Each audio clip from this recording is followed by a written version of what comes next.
Seja bem-vindo a mais um Tribuna Uni Toledo, o seu canal universitário de comunicação jurídica. Nesta edição, traz como tema a Escola Positivista da Criminologia. E para falarmos mais sobre isso, estou aqui com a professora do curso de Direito, Leiliane Emoto, que também é mestre em Direito Constitucional. Boa tarde, professora, seja bem-vinda.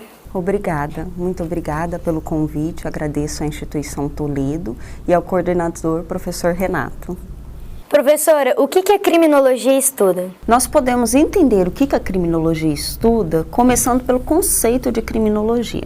Então nós temos um pensador, Sunderland, que ele define criminologia como um conjunto de conhecimentos que estuda o crime, a etiologia do crime, que seriam as causas do crime, estuda a personalidade do criminoso, as condutas delitivas desse criminoso e a forma de ressocializá-lo.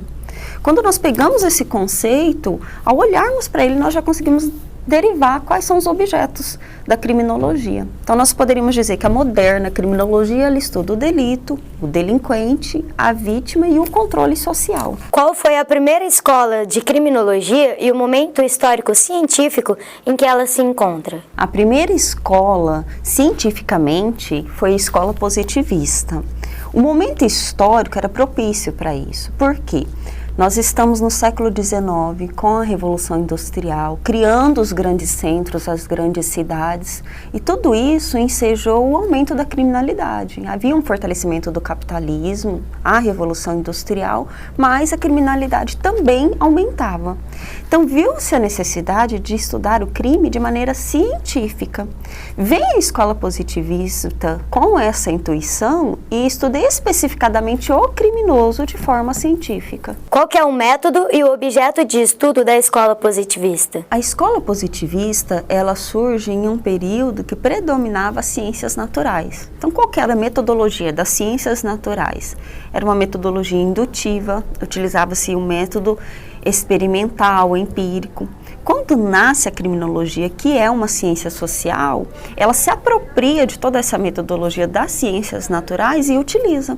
Então, o que ela faz? Ela faz também uma pesquisa baseada em uma metodologia indutiva. O que é uma metodologia indutiva? Parte do específico para o geral, utiliza-se do empirismo, do experimento, do método experimental. Tanto que um dos maiores pensadores dessa escola, um dos expoentes, que é Lombroso, ele faz uma pesquisa em torno do objeto da escola positivista, que é o criminoso. A escola positivista ela se preocupa muito mais em estudar o sujeito do crime do que o fato criminoso, e ele faz isso por meio dessa metodologia.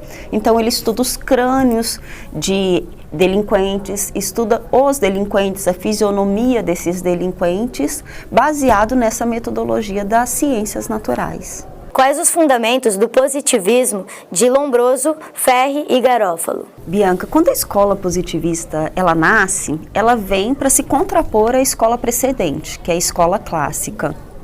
E os três principais pensadores são Lombroso, Ferri e Garofalo. Eles têm um pensamento em comum, na verdade dois pensamentos em comum.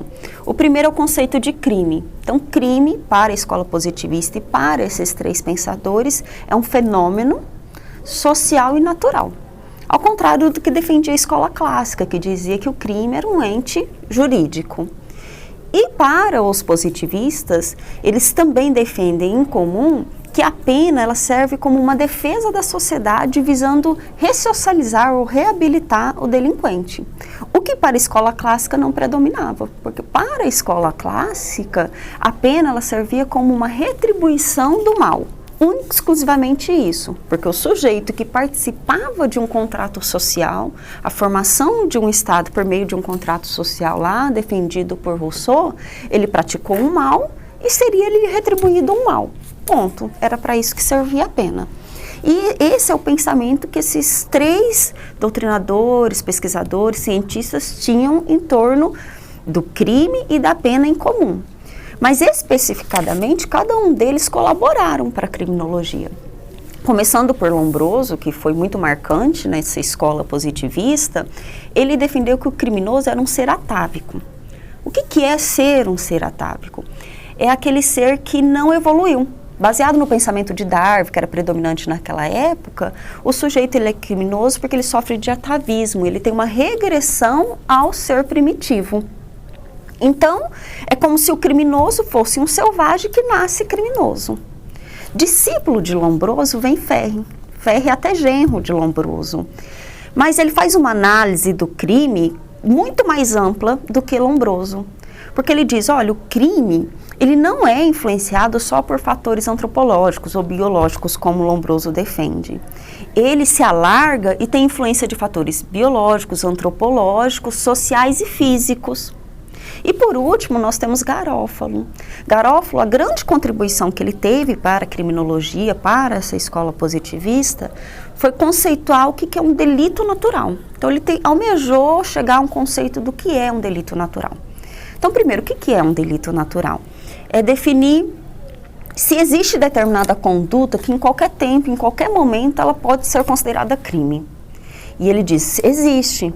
E qual que é essa conduta, que é esse delito natural, que em qualquer tempo, em qualquer momento pode ser considerado crime? Ele fala que toda sociedade tem uma raça humana superior e toda conduta que fere o sentimento de probidade e o sentimento de piedade dessa sociedade é uma conduta criminosa. É lógico que ele recebeu posteriormente críticas, porque se é para ser um conceito de delito natural que vai ter uma aplicabilidade em todos os tempos, é muito relativizado esse conceito que ele apresentou de delito natural. Mas foi uma tentativa. É possível associar o positivismo com a criação do estereótipo do criminoso? Sim, é possível. Basta nós analisarmos o conceito de criminoso de Lombroso. Lombroso ele diz que o criminoso é um ser atávico, que sofre de características dos seus ancestrais primitivos. Quando Lombroso ele faz essa definição de criminoso, ele identifica o criminoso por meio de aparências e de condutas. Vem o direito penal e pega esse conceito de criminoso, e aí fundamentado cientificamente, e começa a criminalizar o que nós chamamos de direito penal do autor. O que é o direito penal do autor? Pune-se o sujeito pelo que ele é, não por um fato que ele cometeu, uma conduta delitiva que ele tenha tipificado. Quando nós estamos no âmbito do direito penal do autor, nós temos aberrações como, por exemplo, vou criminalizar a capoeira, porque a capoeira é a junção de negros, vadios, que se reúnem no momento que estão sem fazer nada, vão praticar delitos. Então é perfeitamente possível nós ligarmos a escola positivista ao estereótipo, à criação de estereótipos de criminosos. Você pode acessar esta e outras edições em nossas redes sociais ou até enviar um e-mail para a nossa produção. Professora, muito obrigada pela sua participação nessa edição. Eu que agradeço, Bianca, foi um prazer. O Tribuno de Toledo fica por aqui.